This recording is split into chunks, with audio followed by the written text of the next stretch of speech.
Hi, this is Malini. Today I'm going to show you a very popular succulent. It's known as baby toes, and it's native to South Africa. Now the baby toes is unique because it does look like little toes, and they have pretty bluish, greenish gray, sort of club-like leaves, and has similar care to the lithops, also known as livingstones. Let me show you another popular plant here. This is known as the livingstones, and they're both from South Africa, and they're both dormant during the summer months. So during the summer months, they stop growing, and you only water when the soil is dry. Now, the way you can tell when the lithops or the baby toes needs water is when it starts to wrinkle or shrivel up. And that means it needs, you need to give a little bit of water.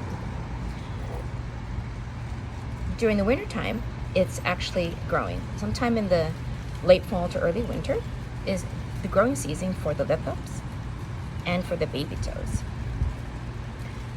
Another way to see if your baby toes is growing well is if you're giving it too much water, it actually will burst or crack. So all of these will start bursting and cracking, and that means it's getting too much water. So you want to refrain from watering it when these start cracking or bursting.